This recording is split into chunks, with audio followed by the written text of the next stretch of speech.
हाँ, तो चलिए शुरू करते हैं आज का नया टॉपिक। तो फटाफट जल्दी से समझ लेते हैं लास्ट क्लास में हमने क्या पढ़ा। लास्ट क्लास में पढ़ा कैसे महात्मा गांधी जी खिलाफत मूवमेंट को मतलब लाते हैं, ठीक है, इशू को उठाते हैं, मुद्दे को उठाते हैं, और कैसे मुस्लिम्स को और हिंदू को जोड़ लेते हैं। अब क्या होता है, उन्होंने हिंद स्वराज अपनी जो एक बुक है उसमें बताया हुआ है कि ब्रिटिश ने हम पे रूल कैसे किया, क्यों किया, क्योंकि हमने उनको करने दिया, हमने उनको सपोर्ट किया, उनके साथ कॉपरेशन किया। मतलब इंडियंस ने उनके साथ सपोर्ट किया, उनको सपोर्ट किया, कॉपरेशन किया, इसलिए वो हम पे रूल कर पाए। अगर हम नहीं सपोर्ट करते, हम उनके साथ कॉपरेट नहीं करते, तो वो हम पे रूल नहीं कर पाते। सीधी सी बात है। इसीलिए नॉन कॉपरेशन मूवमेंट को लेकर के वो आइडिया आए। नॉन कॉपरेशन मतलब कि हम उनको सपोर्ट अब नहीं करेंगे, उनके साथ कॉपरेट नहीं करेंगे, ठीक है। पर कांग्रेस उस टाइम पे कोई भी मूवमेंट नहीं चाहती थी, कोई आंदोलन नहीं चाहती थी। क्यों?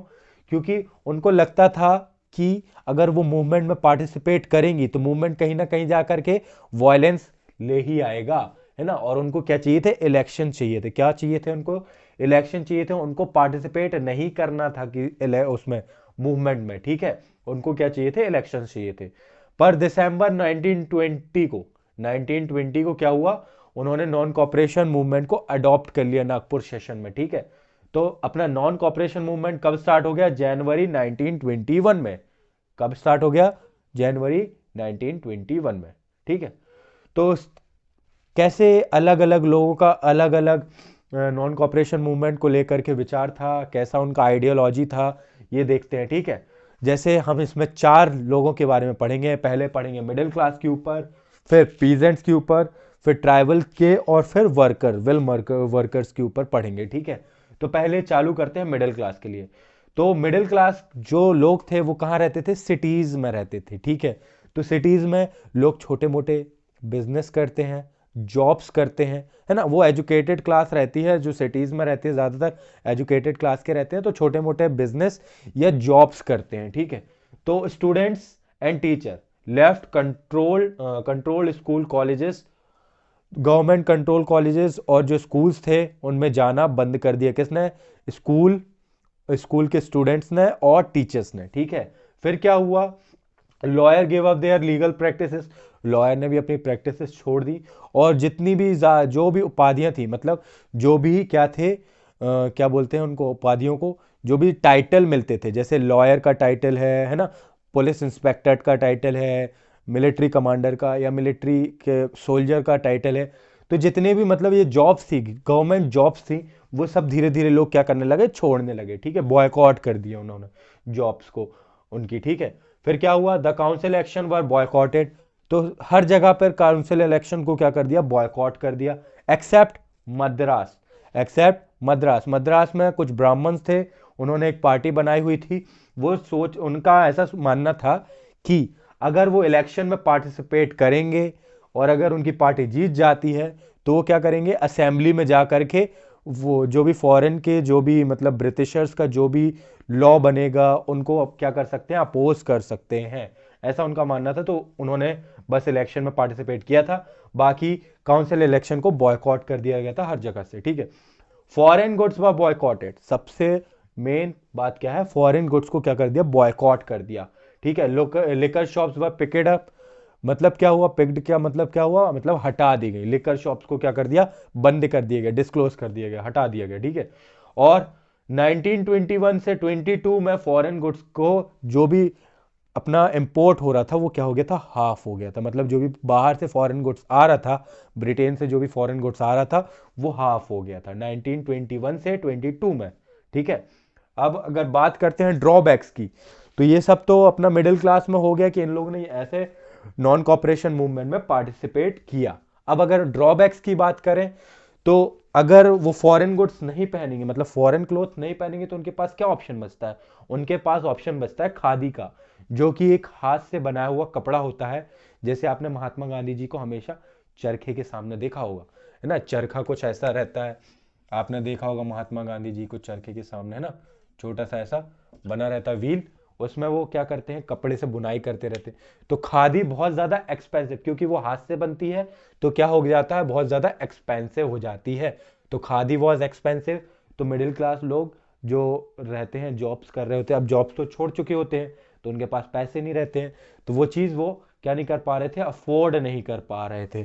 उसी के मामले में जैसे खादी जैसे 100 रुपए की है, तो फॉरेन क्लोथ क्या है, उसका जस्ट हाफ प्राइस का है, 50 रुपीज में ही आ जाता है, ठीक है। तो इसलिए khadi was very expensive, therefore middle class people could not afford khadi, and they the movement decrease its pitch, ठीक है, धीरे धीरे क्या हो गया, स्लो डाउन हो गया मूवमेंट।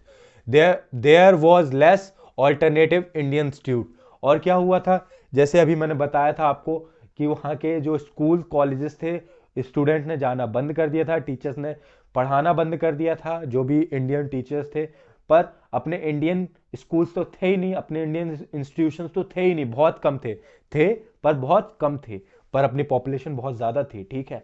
तो इसीलिए ऑल्टरनेटिव्स ही नहीं थे बच्चों के पास, तो बच्चे कब तक घर पे बैठेंगे, कब तक वो, मतलब उनको एजुकेशन तो जरूरी है ना।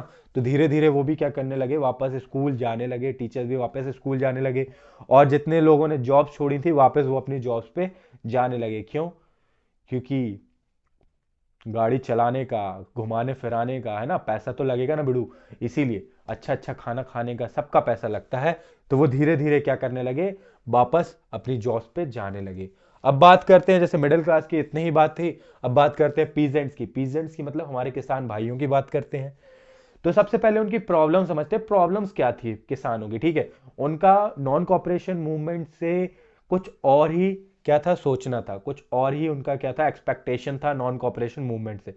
उनकी लड़ाई बेसिकली ब्रिटिशर्स ने नहीं थी, ब्रिटिशर्स से नहीं थी, उनकी लड़ाई थी तालुकदार और लैंडलॉर्ड से। तो देखते हैं क्यों थी।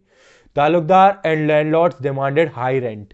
तो क्या हुआ, जो तालुकदार थे और लैंडलॉर्ड थे, मतलब बड़े बड़े जो किसान होते हैं, बड़े बड़े जो लैंडलॉर्ड्स होते हैं, वो उनसे क्या कर रहे थे, हाई रेंट मांग रहे थे, जमीनों के क्या मांग रहे थे, हाई रेंट मांग रहे थे। पीजेंट्स क्या होते हैं, जैसे किसी और की जमीन पे खेती कर रहे हैं, कोई बड़े बड़े तालुकदार्स हो गए, बड़े बड़े जिन लैंडलॉर्ड्स हैं, उनकी जमीन पर अगर खेती कर रहे हैं, ठीक है, तो उनसे क्या मांग रहे थे, वो हाई रेंट मांग रहे थे, ठीक है।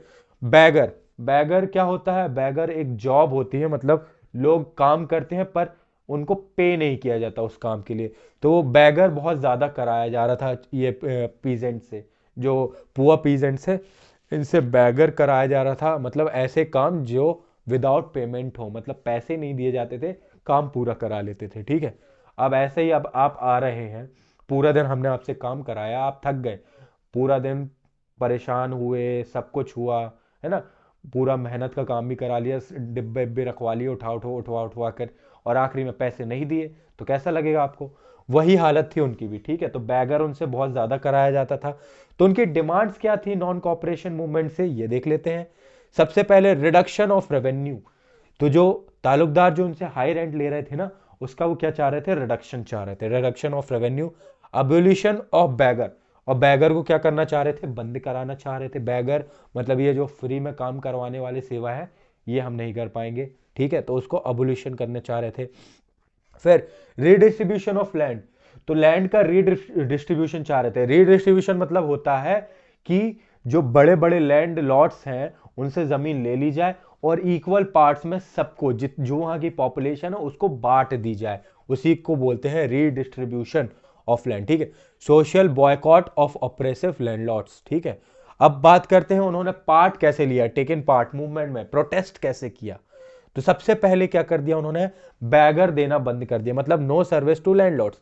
उन्होंने लैंडलॉर्ड्स के लिए सर्विस देना ही बंद कर दिया, जैसे कि बार्बर्स का काम करा रहे थे, बाल वाल कटवा रहे थे, ठीक है, कॉबलर्स का काम करा रहे थे, वॉशरमैन का काम करा रहे थे, ये सब काम क्या कर दिया उन्होंने, बंद कर दिया करना फ्री में, ठीक है, करना ही नहीं है उनके लिए।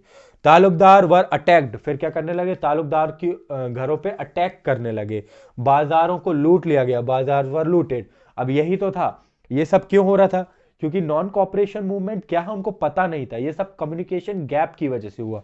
महात्मा गांधी जी का कहना था नॉन वायलेंस से हमें लड़ना है, नॉन वायलेंस से हमें ऐसे प्रोटेस्ट करना है कि हम जीत भी जाएं और हमें हाथ भी ना उठाना पड़े। पर यहाँ पे क्या हो रहा है, बाजार को लूट रहे हैं, तालुकदार को अटैक कर रहे हैं, ठीक है।